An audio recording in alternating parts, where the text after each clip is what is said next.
வணக்கம். இன்னைக்கு கொத்தமல்லி காளான் கிரேவி எப்படி செய்யறதுன்னு பார்க்க போறோம். முதல்ல காளானை சின்ன சைஸ்ல கட் பண்ணிக்கலாம். கூடவே தக்காளி, பச்சை மிளகா, கருவேப்பிலையும் ரெடி பண்ணிக்கங்க. அடுத்து கொஞ்சம் வெங்காயத்தை மிக்சியில் அரைச்சு தனியாக எடுத்து வச்சுக்கலாம். அதே மாதிரி கொத்தமல்லியும் அரைச்சு தனியாக எடுத்து வச்சுக்கோங்க.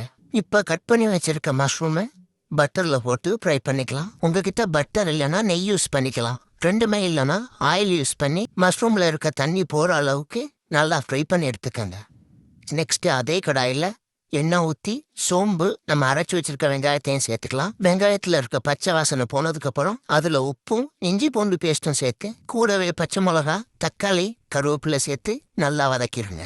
எல்லாம் வதங்கினதுக்கப்புறம் அதில் மஞ்சத்தூள், குழம்புத்தூள், தனி மிளகா பொடி, கரம் மசாலா சேர்த்து நல்லா மிக்ஸ் பண்ணிடுங்க. அது கூட நம்ம அரைச்சி வச்சிருக்க கொத்தமல்லியை போட்டு நல்லா பச்சை வாசனை போனதுக்கப்புறம் ஃப்ரை பண்ணி வச்சிருக்க மஷ்ரூமை போட்டு நல்லா கொதிக்க விட்டு எடுத்தீங்கன்னா ஒரு சூப்பரான கொத்தமல்லி காளான் கிரேவி ரெடி.